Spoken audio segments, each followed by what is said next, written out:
Welcome back into another episode of the Spaceman 2.0 Phoenix Truth Rising Show. Here to help you grow in the knowledge and wisdom of truth, and the truth will set you free. With the best history lesson and spiritual insights on the planet, exposure of the Illuminati's plan of world conquest and control is the death knell to the New World Order. So we're talking about Nebuchadnezzar's dream and how he put the pressure on Daniel to tell him what it means under penalty of death, basically, because the other two guys died because they didn't know the answer. So that being said, let's get back into Divine Plan Volume 2. So I'm going to go over this a little bit again so we can get a full understanding of the true history of what's taken place since 580 BC.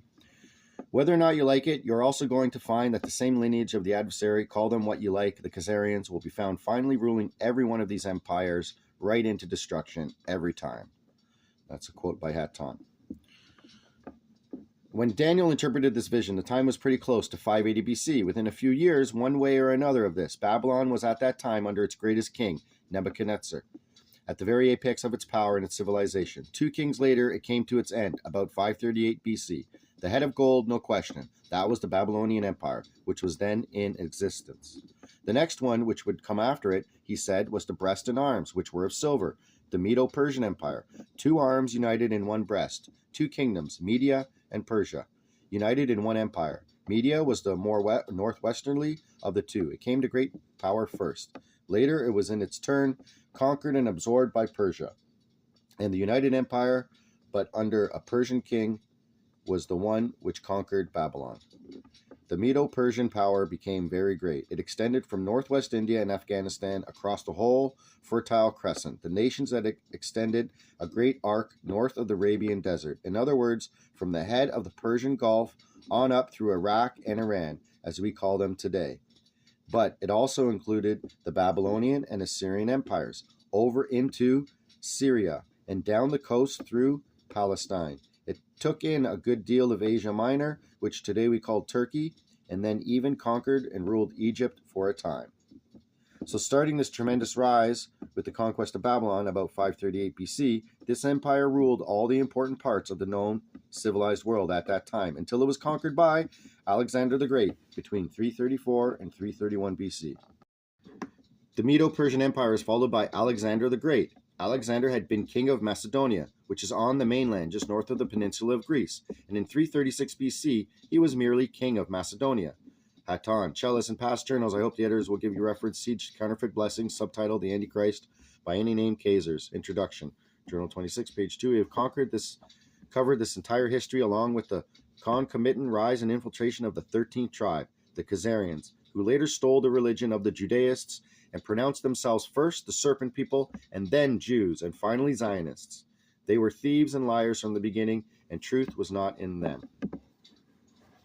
The Greeks had a very high civilization and one fatal weakness. They could never get along among themselves. They were always fighting among themselves. The various Greek cities, because each one represented an individual nation, as they were then organized, and in their bitter warfare, whoever was losing was always ready to call in somebody else as an ally to keep from losing the war. And when you called in a powerful nation in those days to help, it simply meant that not only did they conquer your opponent, but they swallowed you up too. And of course, that is exactly what happened. In some of their bitter internal warfare, some of the Greeks called in the Macedonians to their aid, and Alexander had a very well-trained and brilliantly commanded army.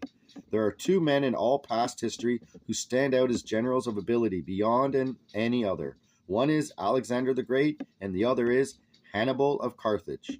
And it is perhaps a toss-up, which was the more brilliant from a military point of view. Again, the best history lesson on the planet.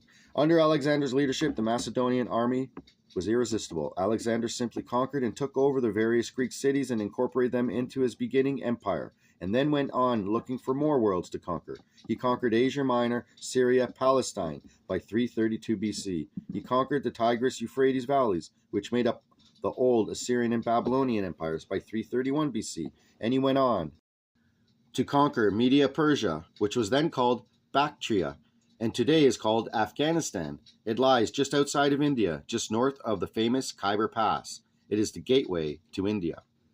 Alexander also went on down into northern India, conquering quite a considerable area in northern India, so that all the then known civilized world from Greece to India was incorporated to his one empire. As you remember, before his death, Alexander was mooning around, worrying because there were no more worlds left for him to conquer. HATONN. Surely now, readers, you do remember that, don't you? Well, why not? What happened to your history lessons? He was a brilliant general, and that is all you can say for him. He was a debauched drunkard also, and he finally died of his dissipation in Babylon in 323 BC. HATONN. Since you will, if you will study the other journals in conjunction with this one, in fact, editors, please integrate these beast writings into the waiting material on the divine plan, and let's get on with allowing people to relate to those wondrous Sumerian texts, like the Enuma Elish, which were kept in security until this century, at least from your inquiring minds. Sumer is in the approximate location of Babylon, Baghdad, only further to the south in Iraq. Old Alexander. Alexander had built nothing. He conquered, and as an individual he ruled the conquered nations. But when he died, there was nothing to hold it together. His empire broke up exactly had been prophesied in Daniel, that his kingdom would be divided to the four winds of heaven and not to his posterity, because his four leading generals under him each took over approximately a quarter of the empire where they were, and in those few years between 334 and 323 BC, this enormous empire was built and fell apart. So you have Babylon, Medo-Persia, Alexander's empire, and now the next in line, and the last in the series of Gentile empires that was prophesied by Daniel, Rome. Now, having said that, Rome, you can see the eagle has followed Rome wherever it's gone. And now where is the eagle? Well, it's on a lot of people's arms and flags, and it is one of the main symbols of the United States of America. But with that being said, let's just remember what HATONN says, and this is the most important words anyone of the United States of America should know and understand and remember in all time. And everyone else around the world should know this about the United States of America. Okay? It's not Babylon, as they try to say. That's the beast system, and that was created by the elites. It's not the United States of American people themselves. So with that being said, HATONN. The speed of ascent and descent of nations and dynasties is often questioned in relationship to God and, say, the United States of America. Well, let us say this. The nation was not founded by particularly godly men. Even the signers of your Declaration of Independence and writers of your Constitution were mostly Masons, and that is hardly of God of goodness, full intent. However, and this is important, in this place was destined to fall the place wherein God would again bring forth the word unto his people, and wherefrom God and host would take their stand. Be this known throughout the lands, for so shall it come to pass, before this generation passes away. So, remember that always. The city itself was founded according to the Roman traditions in 753 BC. The Republic of Rome was organized about 500 BC, and with organization of the Republic again began its expansion into a tremendous empire. Macedonia, Greece, and Egypt were incorporated into the empire in 168 BC, and from there the Romans moved on into Western Asia, Northern Africa, and of course into a great portion of Western Europe. Eventually the Roman Empire ruled Italy, Spain, what they then called Gaul, which was France, and extending very slightly into Germany, Macedonia, Greece, Egypt, North Africa, Western Asia Minor, Syria, and Palestine. The frontiers of the Roman Empire were the Atlantic Ocean, the Irish Sea, the south border of Scotland, the North Sea, the River Rhine, the Danube River, the Black Sea, the Caucasus Mountains, throughout Armenia to the middle of ancient Babylonia, the Arabian Desert, the Red Sea, Nubia, the Sahara Desert, and the Morocco Mountains. Those were its boundaries. The image, of course, had two legs, and so the Roman Empire broke up into two. It was divided into a Western and Eastern Roman Empire at about 283 AD. The capital of the eastern portion of the empire was set up in what had been called Byzantium, and being rebuilt, modernized, made into a tremendous city by Constantine, had its name changed to Constantinople, and that remained the capital of the eastern half of the Roman Empire.